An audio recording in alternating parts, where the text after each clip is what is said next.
Thanks for joining me. Hey, I'm thrilled to be here. Thanks for having me. Yeah, this is so cool. So many women probably look at you and are thinking, just how cool it is to be you.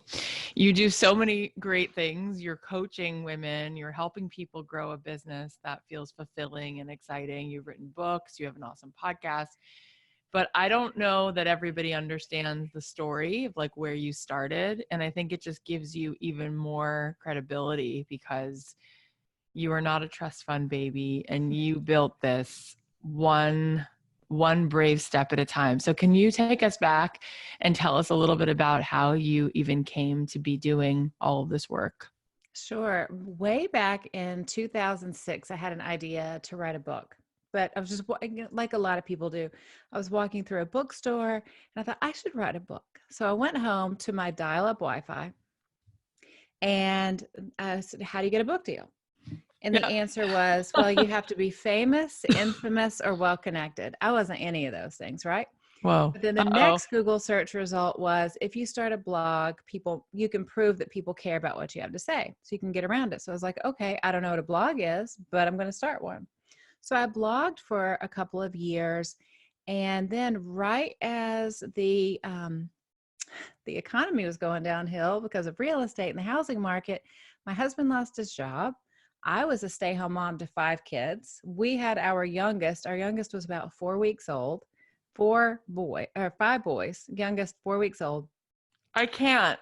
We go I through all can't. of our savings. Oh The my next God. job doesn't come. We're living in this big giant home that we couldn't afford. We could have afforded if the job had worked out. And we realized we have to move because our home is being foreclosed on. Everything we owned, we let go except what fit into 2 tiny pods storage units. 4-week-old baby, all the boys. My husband's This is the beginning devastated. of a movie. This is the beginning of I mean, it feels It was so, horrible. it's so much. It was horrible. We went and stayed with my grandfather for a summer while my husband was interviewing for more jobs. He didn't have any cell service at his house. So we would drive to the McDonald's playland to let my sons play in the ball pit.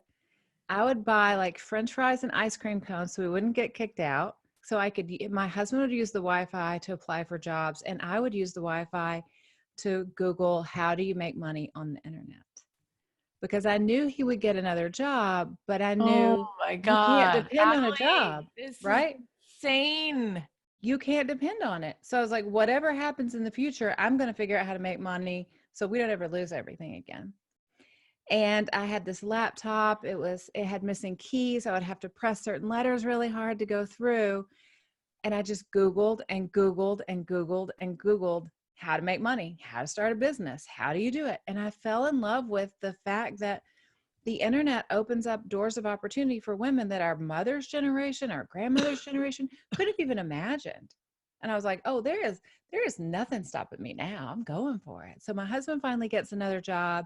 I get a little bit of runway for a couple of years to build the business. And 4 years later, from the McDonald's Playland days, he's retired and is now a stay-home dad. And I'm the breadwinner. All Oh thanks to my Google gosh. and a little hard work. Wow.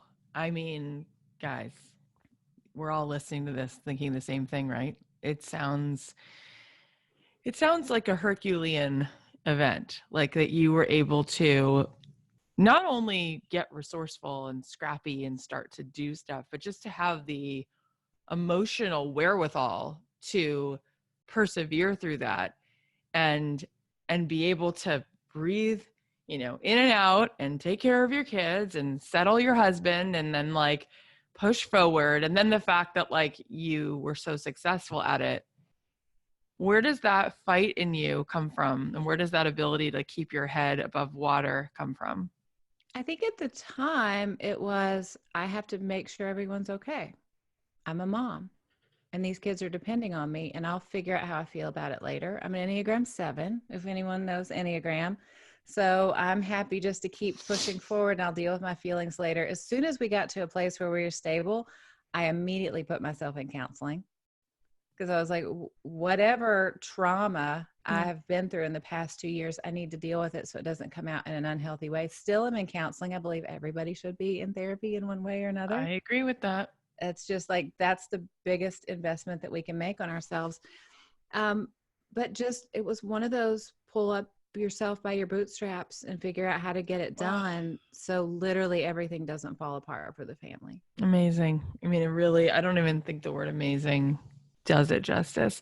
So everyone's dying to know what happened. How did you do it? Tell us the steps. Tell us the mindset stuff. Tell us the strategies. Tell us what happened first. Who did you meet first? What email did you send to who? How did you come up with the idea of what you were going to do to make money? Tell us everything. Well, luckily, I had been blogging for a couple of years. So I had a large network of people that I had been investing in, not from a business perspective, but just investing in relationships. And it's that network of relationships that when it was time for me to pivot and figure out how to actually make money, they were the people who came around me. They were the people who had the opportunities and had the resources and had the ideas. The first thing I did was I launched a women's business conference with a woman that I met on Twitter. I know. Here's the story. This is one of those stories. That's a brilliant idea. Well, when you hear it, it makes sense, but when you just kind of glance over, it doesn't make sense. So literally, we just get back in a home, we settle in. My husband gets a job. We had met on Twitter, and there was another women's business conference, kind of a writing conference, blogging conference that was coming. I live in Nashville, coming to Nashville. So she DMs me on Twitter and says, hey, I have this client who wants to host a cocktail party after this conference. You're the person in Nashville. Do you want to be the hostess? And I was like, why not? I had just been homeless. Being a hostess for a party sounds great, right? I don't know what I'm doing. So then the conference cancels. I guess, I don't know, they couldn't sell tickets or sponsorships, whatever. So she calls me and she goes, oh, the conference canceled. And I said, well, why don't you contact your sponsor that was paying for the cocktail party, find out if they'll pay for the day. Everyone's already coming to town. Everyone's already on panels and speaking and doing all this about blogging. Why don't we host it? And she said, okay. So I Googled how to arrange a conference. I had never been to one. But there was enough information on Google, and I had met enough people on the internet through the years who had been to conferences or spoken at conferences. Yeah. Has anyone been to a conference? They could tell me what to do. Right. I had literally never been to one. So we meet, my partner and I, the night before our first conference, and it was run down. It was run down ratty in a restaurant at a hotel next to the airport in Nashville. It was not bougie at all. So we meet that night. We're stuffing all the gift bags. The next morning, she looked at the run sheet that I had created thanks to Google, and she goes, hey, I noticed you didn't put opening remarks on here. Do you want to go welcome everybody? And I said, I didn't tell you this before, but I'm shy. I can't do opening remarks. And I never saw anywhere on the internet that said I had to do opening remarks. And she was like, all these people have come here because you've invited them. So you better get over yourself and get up there and welcome them. And it was horrible. My life flashed in front of my eyes and it's the worst.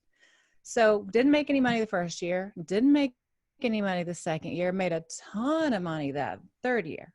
So I think sometimes when we want to figure out how we start a business and how we build, we have to go, oh, well, I didn't make money in 6 months, or I want to get a book published in 12 months. It takes a long time. My first book, I'm just turning in book number 4's manuscript right now. My first book, it was 10 years to the month I had the idea to write a book. It takes a long time. Now, it doesn't have to take 3 years in the conference business to make money. There's lots of ways you can make money faster. But I think that we are so comfortable going to college for 4 years and spending all this money on college and then working at a low entry position for a few years, and we're fine with it. But when we're starting our own business, we're always shocked that it takes a little while. Yeah, I think that's because we are feeling deep down like it's probably not going to work out, and the unknown is so difficult to sit with. And so we don't want to look stupid and we don't want to look foolish any longer than we have to. So we just decide, we're like, oh, it's not going to work, you know? Yeah, it's not going to work. So I'm out. I'm just going to reject this idea before I can fail. So just this one piece, and then there's just so much more to get into. Yeah. But what was it eventually that made the conference take off and become successful? The community.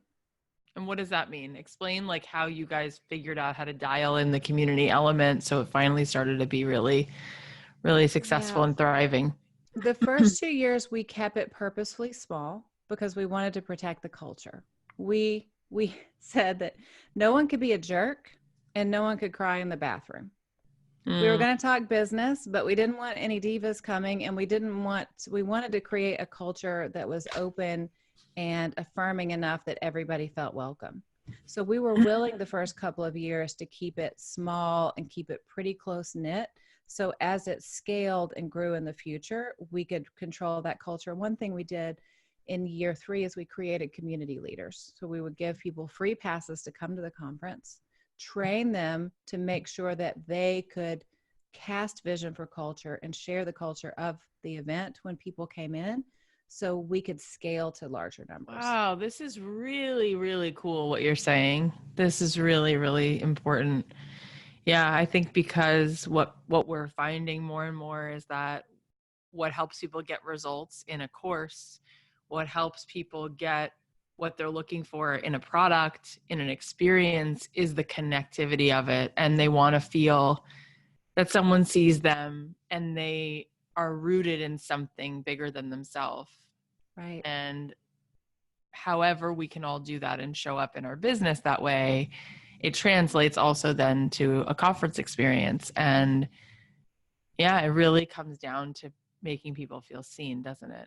Absolutely. Right. And community is everything. So as I'm building community and working to build the conference through the years, it was the beginning of the great startup boom. So I would build a website and then sell it and build another business and sell it. And I became obsessed with how easy it was for me, a woman, staying home with all of my children, to build a website, to build a business model around it, and then be able to sell it and let it get acquired. And through the years, just figuring out how to do it. And also I was kind of at the beginning of the social media boom for a lot of companies. So I joined a board, the Intel Social Media Advisory Board, and worked with a lot of companies that were getting online. So all of this set me up to kind of pivot into what I do now, which is focusing on coaching women one-on-one on how to build a business. Yeah, and boy, So we're gonna get into that. That's like the heart and soul of why you're here. But I'm just yeah. curious. Tell us a little bit about that. So, what does that mean? You were creating websites and you were Mm-hmm. creating businesses online, your own businesses, or you would work with clients and you would consult and help them bring out their whole social This was personality? just for me. So I would create a magazine and then sell it, because as people were coming online, they wanted to scoop up existing properties. Or I would create an ebook and learn how to make money that way. And just basically anything Google taught me was a great business model in the beginning. I did it. A lot of it failed. I would say 90% of it failed, but the 10% that was successful, it really hit. So, what were the few that were really successful, like the I big created an benchmarks? online magazine called Blissfully Domestic, which is funny because I'm not domestic at all, but I knew that a large percentage of women wanted to know about home decorating and fashion and all those things that I didn't really care about, but I knew it would be a great business model. So built that up for a few years and sold it. And that was really successful for me. And you sold that to someone like a Condé Nast, people that already own online magazines and magazines? No, I sold it to a group of entrepreneurs. Yeah. So just what happened in those early years, I think it was a little bit easier to build something and then quickly sell it, because groups of entrepreneurs and investors and large companies weren't coming in like they are now and going, okay, let me look at all the metrics. Let me look at all the money coming in. It was a little bit easier back in those days. For now, for women who want to start businesses, it's easier to go ahead and develop a product Right. or go ahead and launch with a service. It's a little bit easier back in those days. So you built some businesses and that was really successful. And then you moved into coaching. How did you move into coaching? So many women wanted it. So many women needed it. Yeah. And for the first year, I was uncomfortable going, hey, I'm somebody just 6 years ago was learning how to do this. But I realized in those years, as I was only 6 or 7 years into my business career, I only needed to be a few steps ahead of people. And one thing that I'm realizing now, even though I'm considered an old timer and I've been around forever and I've been building and doing this forever, because things change so quickly online, as long as we are teaching good business principles, combining that with helping women with their mindset, everything else changes every 6 months. Wow. So Facebook let's, changes every 6 months. Instagram changes, email marketing. So it's really just staying on top of trends and laying that on top of creating a good foundation for success. yeah, that makes sense. So let's get into the heart of it. Yeah. You've now been coaching and you really see sort of like what gets in our way. Tell us about that. Tell us about what you see at the heart of why we're not getting what we want. Well, I think there's two groups of women. I mean, there's more than two, but the two main groups of women that I think of that I coach when I think of what the obstacles are. The first one would be high level women running large companies or in high level executive careers. What tends to be their upper limit problem is a lack of self awareness. So many times a business owner will come to me and go, I just can't get my employees to do what I want them to do. I can't get my employees to be as effective as they could be. I want to be a good leader. And it takes a while to be able to work up into having a really realistic way of the way we lead others.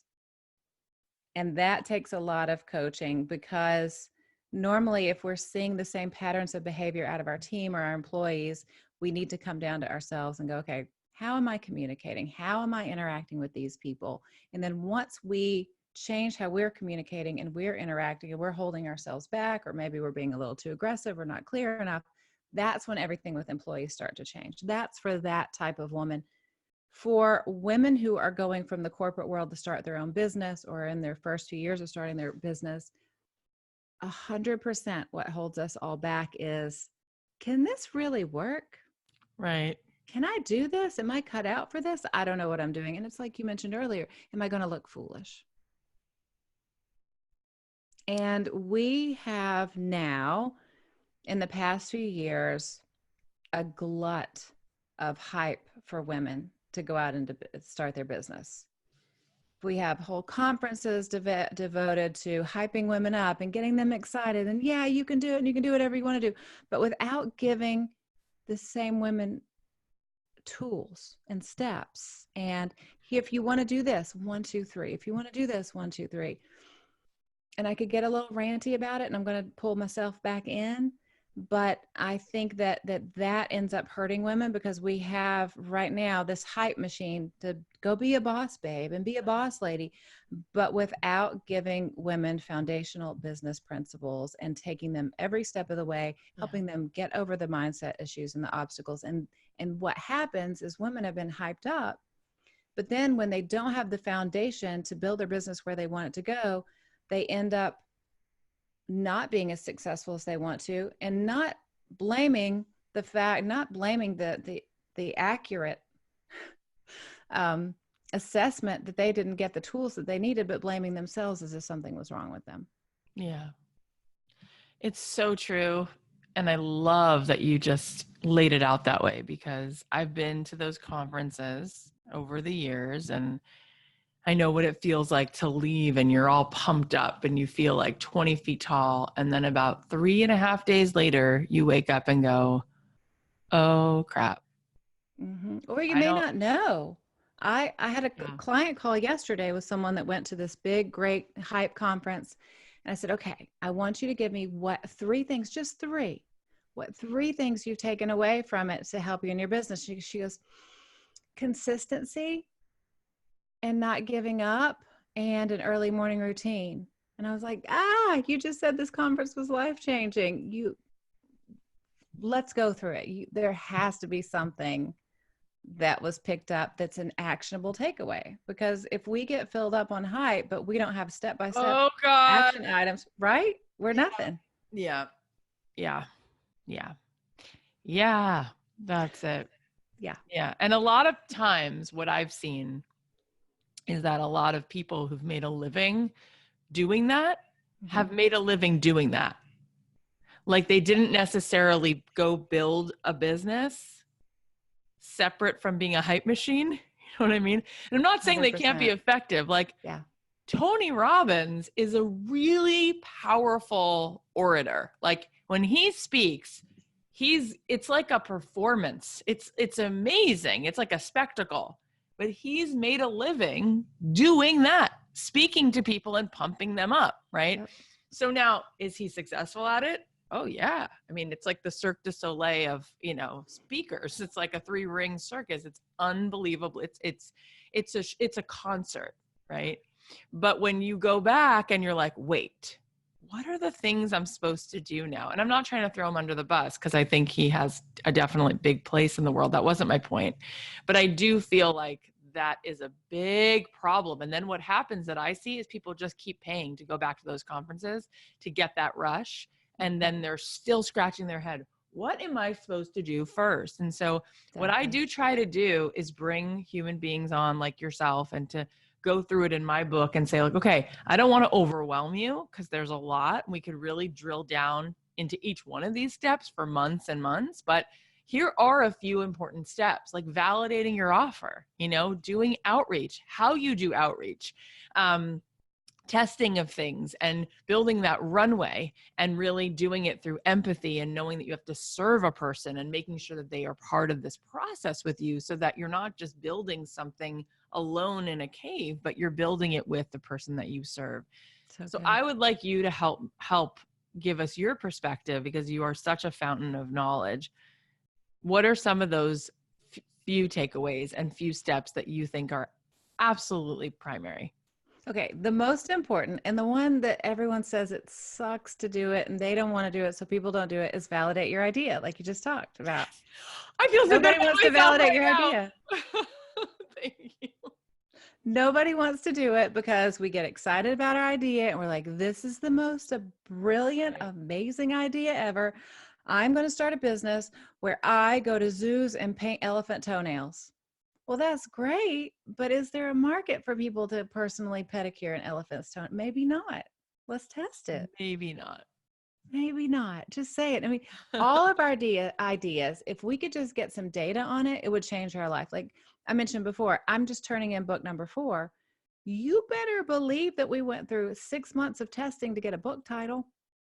We're on week 8 of figuring out a cover. And as soon as we have 3 good options, it's going out to thousands of people. The book title went out to like 50,000 people. Yeah. It doesn't have to be 50,000. If you're listening and you're like, I only have 500 people on my email list, don't worry, because generally the percentages aren't going to change after about 100 people, right, Kathy? True. It is true. If you get 100 people, you know what everybody's going to say. That's true. And you know what's amazing, Alli, is that so I come from the songwriting world. I was a songwriter and I got dropped from a label and then wound up being successful writing music for film and TV. And my big aha was that I had a client and that instead of writing songs, I should actually approach the client, the person choosing music for NBC or this ad agency who's dealing with Walmart or McDonald's. And I should say, hey, what story are you guys telling this year in the campaign? And what's their instrument of choice this year? Is it a ukulele or is it strings? And oh, that's fascinating. It's all about women empowerment this year. Thank you so much. Like that was the big aha. Now, in order to do that, 2 things had to happen. I want to talk to you about both of these things. In order to do that, I had to have the courage to do the outreach and make those contacts and have the conversation, which was scary, but I did it. And I had to do it multiple times. So I had to figure that out. So I would like to talk to you about like the best way to get that sort of data back, right? And then the second thing I had to do is I had to get over myself. And I think a lot of times this sort of becomes our biggest limiting belief, which looks something like this. Well, the reason I'm not going to do that is because I want to be really true to myself. And everyone's told me to just be who I am. And so if I'm successful only because I listen to what other people want, then I'm really selling out. So what I'm going to do then is either do nothing or I'll work for someone else. And then on the side, I'll just have a hobby where I never have to think about what other people want from me, but I'm being true to myself. And I learned that actually I could be so much more true to myself by having empathy and finding a way to do something I love that also has a purpose in the world. And I've never looked back. But I want to talk about those two things. Do you see those two things come up for people? And if you do, how do you help them through that?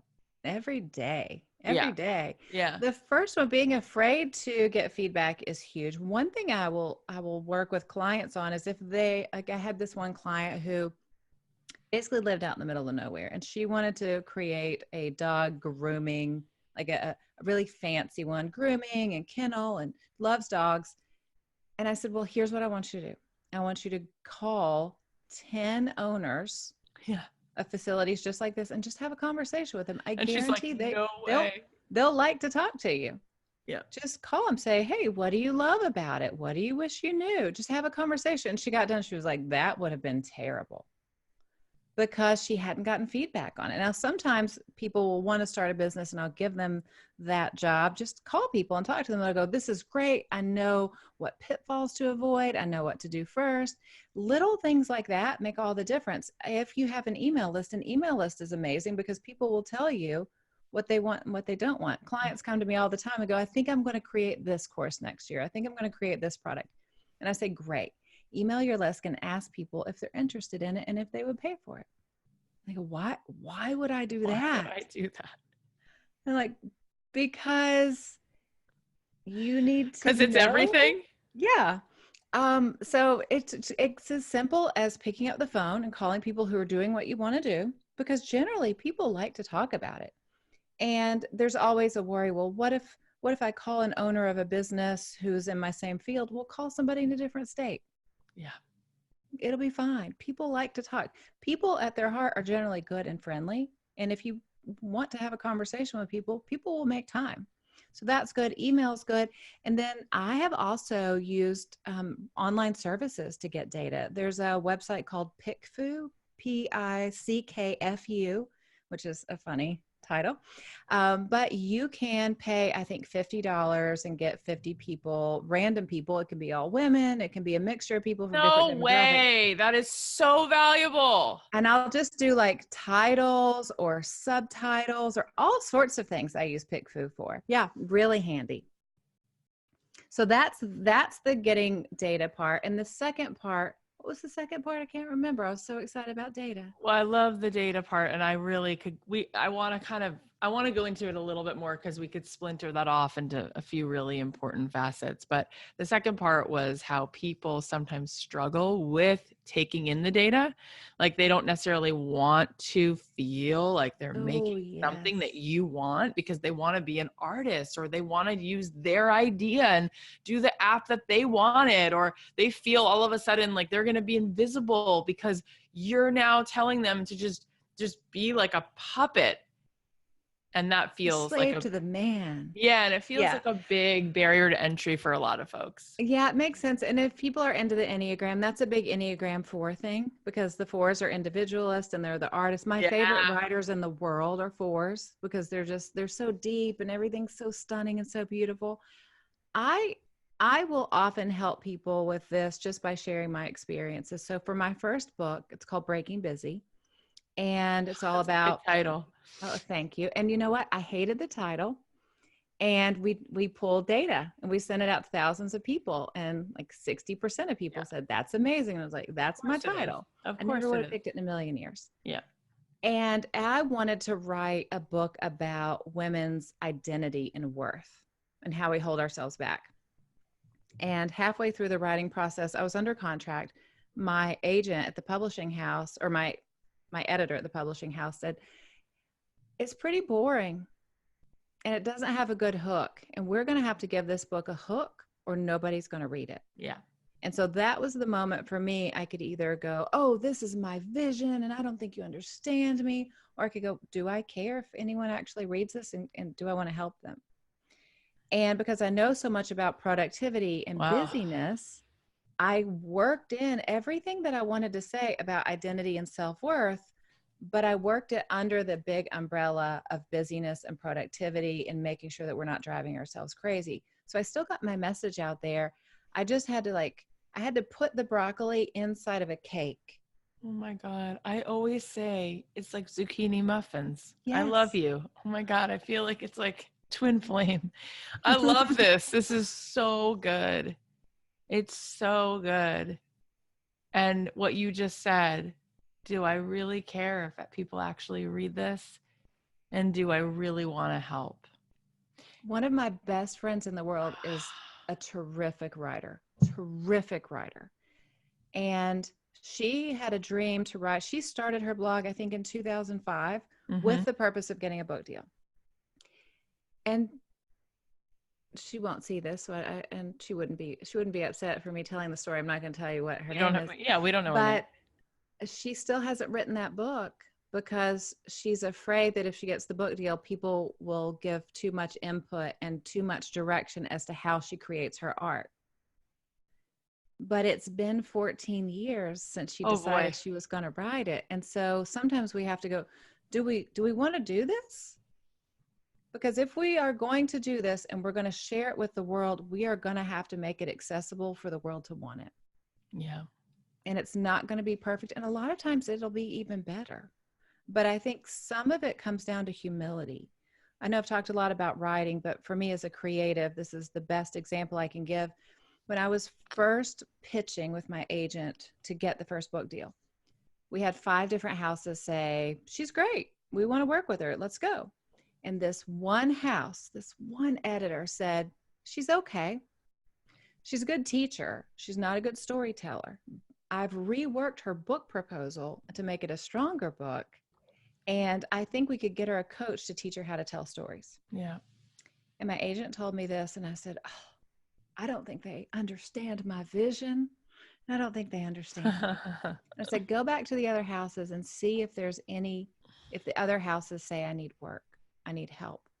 She said, no, all the other houses said you're great. And I said, okay, the scary lady who didn't really like what I did, but reworked it for me and told me that I have a lot to learn, that's my publisher. Yeah. And sometimes we just have to humble ourselves and go, yes, we have vision. We want to create art. Yeah. But maybe we're not as good as we think we are yet. And we need people around us that are smarter and are going to kick our butts and make sure they can take our work to the next level. Yeah. I was talking to someone the other day and she said there's a difference between nice and kind. And she 100%. said, we've really lost kindness. Like people are afraid to tell people the truth. And really, it gives me chills. She goes, think about the times in your life where someone was willing to really be kind to you, right? And to tell you in a respectful way the truth. And that moment, I don't know why I feel like it could bring tears to my eyes because it's just so powerful. But she said, think about those moments, how that person could save your life. If it's a relationship and the person says, listen, I've been really trying to make this work, but we're not a fit. And I think you have some healing to do. Or, you know what? I really think that you need someone different than me. And or you're applying for a job or you're working at a job and someone says to you, this is your zone of excellence, but it's not your genius. And I didn't know how to tell you that, but I care so much about you. I want to see you thriving. And you got to stop playing small. You don't belong here. And I guess that makes me teary because I've had so many moments in my life like that where people had enough care for who I am. They could have been like, it's great. And that wouldn't have helped me. So you're right. It takes humility. And I think trusting the process and trusting that you're going to be led to some other word, which is not just humility, but service. Yeah, 100%. And like, are we here to serve or what? Exactly. We're not just doing this. If we're doing this for us, it would be a hobby and nobody else would ever see it. And I think it takes people who love you, who will speak truth when it's easier just to flatter you. But sometimes we have to just pay people to be truthful. It's why I just finished book 4, but I still have a book coach. Because I'll send him a chapter and then he'll read it and then we'll get on the phone. He'll go, yeah, the way you ended that chapter was really trite. You want to try that again? And we have to have inputs from people who have experience and have wisdom and are willing to not be nice, but to be kind to us because it's for our best interest. Yeah. Who wants to know how many times I rewrote this book? Oh, I would love to know your story. At least 6. Yeah. But like literally threw the entire thing away. Like my editor was kind. She wasn't nice. She was kind. Mm-hmm. And the first pass, we actually had one editor who then left Macmillan. So after the whole first year of writing it, the new editor steps in, my current editor, and she goes, I don't think this works. Wow. And then she said, and you know what? She goes, you don't have to do it for me. She's like, if you really want to stick to this, you can take that somewhere else. It's just not going to work for us. And I had this moment of like, oh my God, she doesn't see me. Oh my gosh. And I went, or maybe not. And I got on the phone with her and she was like, here's why I think it's really lacking. And here's what I think it needs. And I'd be happy to be there for you and support you through that. And thank God I buckled up my big girl pants and said, let's do it. And then that process was another entire year of rewriting the book another few times. Wow. I mean, congratulations on being willing to hear it and not being like, oh, well, we have this pub date in mind. I've planned everything around it. We're just going to go. We pushed the pub date back. By the time the book came out, it was a year and a half after the original pub date. Thank God. And I'll tell you what, when I finally turned this in, I begged her to give me more time. And she said, no, it's now time to stop. And it's not a perfect book, but it's really good. And she said, and I'm really proud of you, and we're putting it out, and we have to stop. There's a point where you just have to stop. But you're so right, Alli. And I want to go back. I want to go back into the data, if you don't mind, because I love it. Yeah. That's my love language. I love you. I just love you. I could see why you're so successful. Very few people come on this show and really have the goods to back up that they can help you with tools. Everyone's like, of course I got tools, but let's keep talking about your mindset and let's keep talking about prayer and all that, which is like, oh boy, is that important. Just like it's important for you to breathe in and out and like take a shower, obviously. And then it comes a point where you're like, I've listened to Alli's podcast 15 times. I've got Kathy on my, replay, and I'm ready to get some steps in motion and no one can tell you anything. So if anybody, side note, can I be ranty for a minute? Please. If anybody wants to share business expertise and they just want to talk about mindset, you need to be like, okay, great. Let me find somebody who can actually tell me what to do. Mindset's great if you have all the tools. Mindset's great if you have a plan and a strategy and so you know what to do step by step. Yeah. But if you don't actually have that, you're just walking around to feel the flowers with a happy mindset, feeling good. Okay, I'm gonna rein it back in. I love it because people will be like, well, how do you start a successful podcast? And then, they'll be like, I listened to this thing that told me it was going to give me tips, but instead it just told me to have a positive attitude. And I'm like, well, you need to probably batch record like 12 episodes and then pick your favorite 3. And then you probably need to build a community around the podcast because that's really going to be the thing that actually gets people to know that it exists. And then what else are you going to do to engage your audience? Because that's going to be everything. The show is maybe 15% and everything else is what you do around the show. It's so crazy. And you know what I tell people to do about podcasts too when they're starting a podcast? I go, okay, we've gone through like, what's your intro going to be? How are you going to record? Getting an editor, all that. And I go, you're going to record your first 10 and I want you to throw them away because they are going to suck. Then re-record them and then you can start letting them go. But if you're first, it's going to be terrible. So just record it, throw it away. Let's do it. And what I love about that is 2 things. First, the acknowledgement of like, I'm going to commit to really get my sea legs. Yeah. And the second thing is, and I'm not going to be ashamed, right? I'm not going to be ashamed. I'm going to expect that I won't be brilliant the first time I ride a bike. I won't be doing the triathlon. And that's so important. It's so important to decide that. So let's go into some of the steps. We talked about validating the idea, and I want to talk about that a little more. But before we do, what would be the other thing that you would say? Okay, so you validate the idea, you get some feedback, you find out that people are interested. and it's slightly different. You had in mind you were going to put out 12 flavors of cupcakes, and you found out you were just going with these like I'm making this up, alcohol flavors. You know, you're doing like the Jack because for some reason that really was it, and you're going to like drill down, and now that's your niche and that's what you're doing. What do you do next? How do you get your first client? How do you get your first dollar in the door? Well, this is kind of a sub part of that one, but it's really important and I want to talk about it. Being able to answer the question, why should I care? Because I think for so many of us as business owners or people who are starting a project or a service, we've gone, okay, this is what I'm going to make. I've validated my idea, but we can't actually verbalize to anybody what's great about our product or service or why anybody should care and what's in it for them. Right. So when people go, I have this great whiskey flavored ice cream. Okay, great. Tell me about it. It's great. It's great. We need to be able to know what it's kind of like, how it's different, why it's better, how it's going to make you feel. We need to be able to cast a vision for people of how it's going to transform their life if they use the product, which sounds really hype filled if you're making whiskey flavored ice cream, but you just have to watch an Apple commercial. Yeah. Any Apple commercial isn't about the product. The products are amazing. The Apple commercial is about what your life is going to be like and how you're going to feel when you have it. So you need to be able to say to people why they should care. And that's how you get your first client. You go out and tell people about it and you hype up your whiskey ice cream. Yeah. This is why it's so great. This is why it's the most delicious thing you've ever tasted. You start giving it away as much as you can. You get people hooked and then they pay for it. You got to go tell people what you're doing. You got to go tell people what you're offering, and you got to tell them why they should care. That's the key. And I think sometimes we will build something and we think, like Field of Dreams, if we build it, they'll come. They're not coming.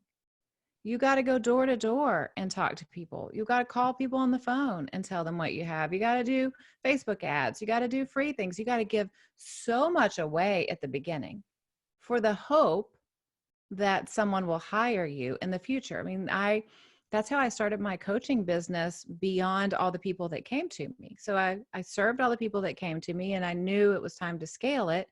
And I started offering free coaching calls. And if I couldn't change somebody's business and give them something that was going to make them a ton of money in 20 minutes, no worries, they got a free call. But almost every time I was able to go, well, what if you did this? And how about you start doing X, Y, and Z? And people automatically went, can I hire you? So it takes a while. It's time intensive to get anything off the ground, whether it's a product or a service.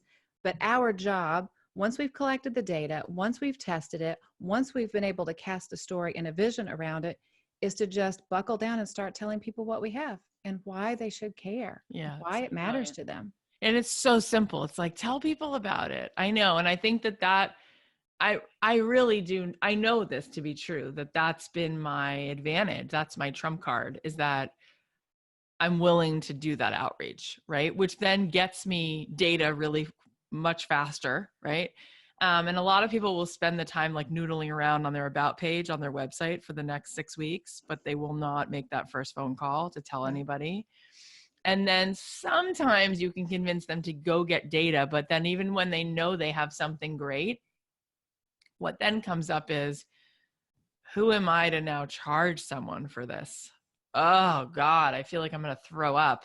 It's not worth it. I'm not cut out for this. I can't even do it. It just makes me feel so, squeamish. So how do we step into that in a graceful, empowered way where we can start to receive that money for what we're doing in return? Well, I'm the queen of being practical. So I will push back on clients and just say, well, how much would you pay for it? And whatever you feel comfortable paying for it, you feel comfortable with. So go ask for it.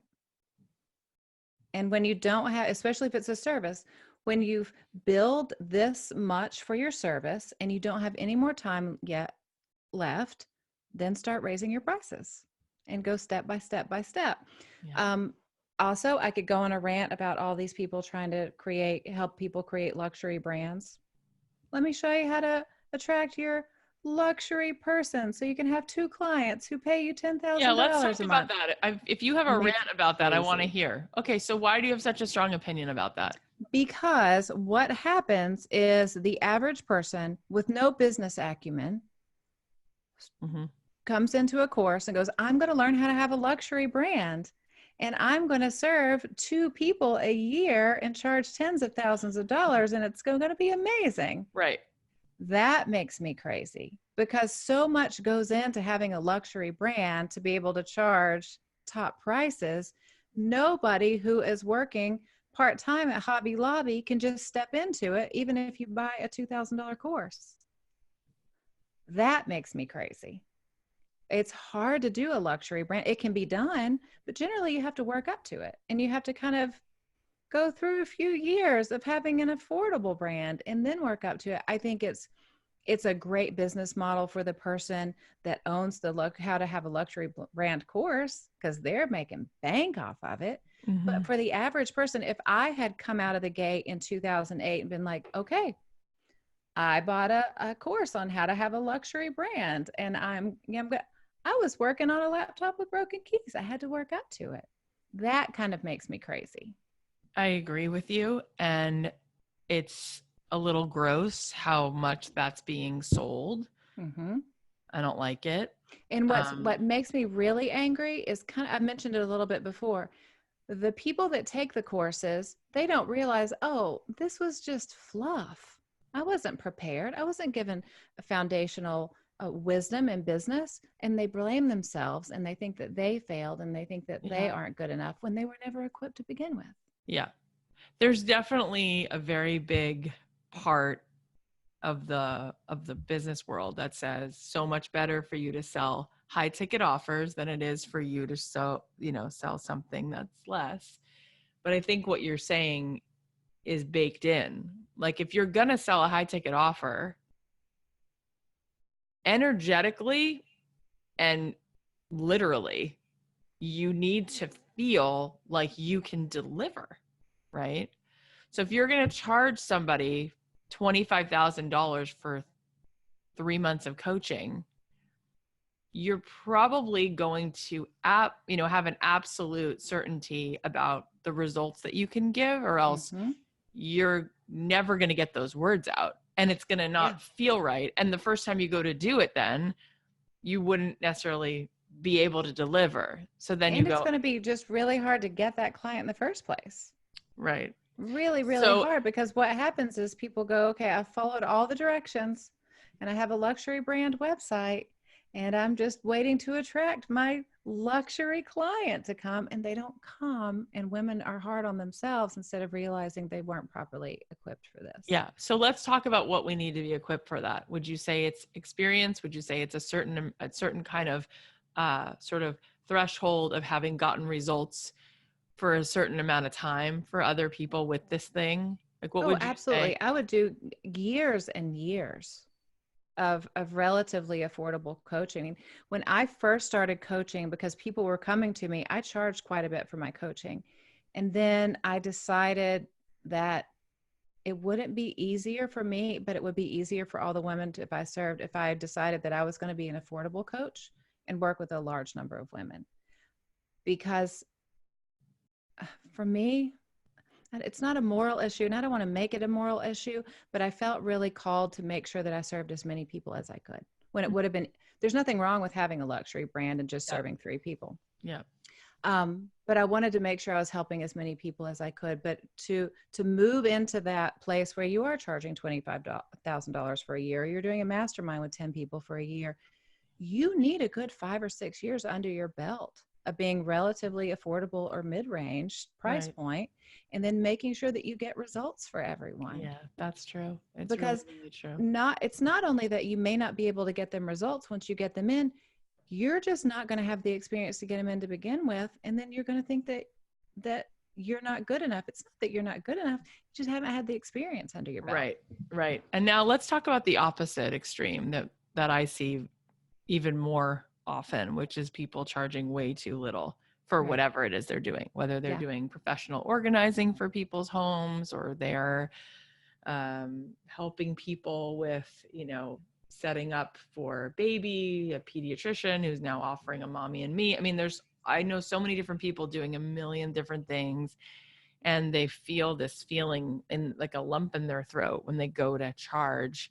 And it's like, oh, I'll just charge as little as possible so I can be as tiny as possible so I don't make anyone uncomfortable.